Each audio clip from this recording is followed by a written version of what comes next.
नमस्कार, मेरा नाम है रिंकी वाजपेयी और आप देख रहे हैं फैसी न्यूज। देखिए 55 एग्जिट पोल के अनुमान है Republic mattress, India news, D dynamics, Republic, PMR, जन की बात और न्यूज नेशन।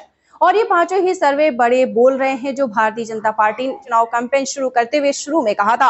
अब की बार 400 पार तो 400 पार तो नहीं, लेकिन टीवी चैनल ने 400 के पास जरूर पहुंचा दिया है। कांग्रेस गठबंधन यानी इंडिया अलायंस की स्थिति कुछ बेहतर जरूर हुई है, लेकिन बस नाम मात्र। इससे पहले कि हम इसका विश्लेषण शुरू करें, आपसे एक सवाल पूछते हैं कि क्या इस अनुमान का और चुनाव आयोग ने मतदान के बाद कुछ कुल वोट बताने के बीच 1 करोड़ से ज्यादा वोटों का जो अंतर बनाया है, उसके बीच कोई रिश्ता हो सकता है?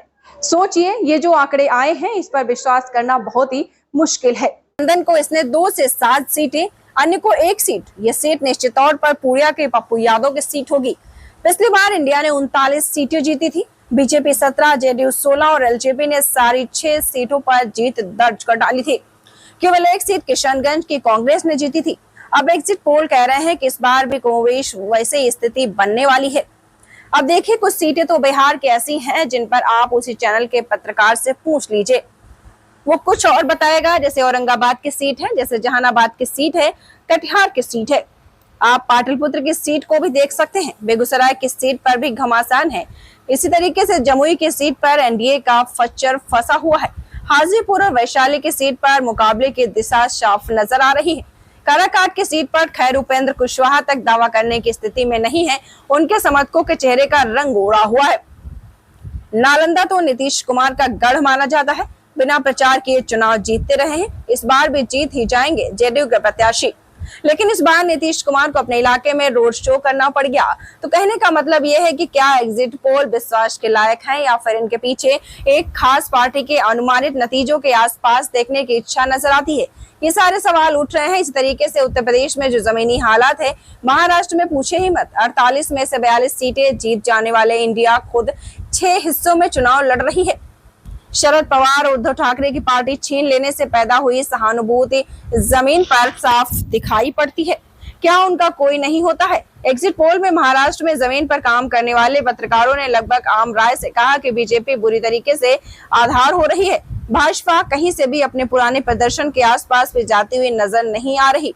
इसी तरीके से उत्तर प्रदेश के एग्जिट पोल है न्यूज नेशन के एग्जिट पोल के मुताबिक एनडीए को यूपी ने 80 सीटों में से 67 सीटें मिल सकती हैं। इंडिया गठबंधन को 10 और अन्य के खाते में 3 सीटें जा सकती हैं। जन की बात के एग्जिट पोल के अनुसार तो एनडीए 68 ऐसी 74 सीटों पर जीत हासिल कर सकता है। उत्तर प्रदेश में वही इंडिया गठबंधन 6 से 12 सीट अपने नाम कर सकता है। यहाँ पे बसपा के खाते में कोई भी सीट न जाने का अनुमान लगाया गया है। इंडिया न्यूज डी डायनामिक्स के एग्जिट पोल के अनुसार यूपी की 80 सीटों में से एनडीए की 69 सीटें और इंडिया गठबंधन को 11 सीटें मिलने का अनुमान लगाया गया है। रिपब्लिक पीएमआरक्यू भी यही कह रहा है कि उत्तर प्रदेश की 80 सीटों में से एनडीए 69 सीट जीत सकता है। इंडिया गठबंधन 11 सीटें अपने नाम कर सकता है और इससे भी बीएसपी 0। इसका मतलब तो यह हुआ कि भाजपा ने न केवल 2019 की सारी सीटें बरकरार रखी हैं, बल्कि इसमें इजाफा भी किया है। दिल्ली की 7 सीटें ज्यादातर एग्जिट पोल कह रहे हैं कि आम आदमी पार्टी और कांग्रेस के हाथ मिलाने का कोई असर नहीं होगा। सिर्फ न्यूज 24 टुडे स्थानीय के एग्जिट पोल के मुताबिक दिल्ली में 6 सीटें जो हैं वो बीजेपी के खाते में और 1 सीट कांग्रेस को मिलने का अनुमान है। टीवी9 एग्जिट पोल ने दिल्ली की 7 सीट भाजपा की झोली में दिखाई है। इन एग्जिट पोल्स पर शक इसलिए भी बढ़ता है क्योंकि राजस्थान, जहां कुछ भी समय पहले बीजेपी ने भारी जीत हासिल की है, वहां पर टाइम सता ने अपने सर्वे में 25 में से 18 सीटों पर भाजपा की जीत का अनुमान लगाया है। कांग्रेस के खाते में 7 सीटें जाती हुई दिखाई गई हैं, जबकि 10 साल से सारी सीट बीजेपी जीत रही है।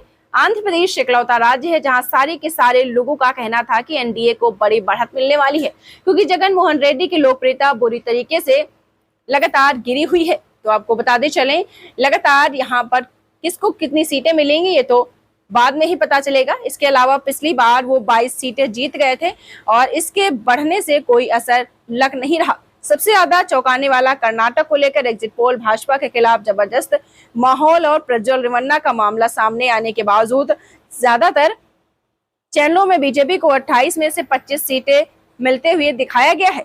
मतलब आपको बताते चले, उसमें किसी भी मुद्दे का कोई नुकसान उठाना नहीं पड़ा है। इन एग्जिट पोल्स की विश्वसनीयता अगर संदेह के दायरे में नहीं है तो चुनाव की पूरी प्रक्रिया के विश्वसनीयता को लेकर कुछ सवाल उठने लगातार लाजमी है। आपने भी अपने आसपास का माहौल देखा होगा, वोट का पैटर्न देखा होगा।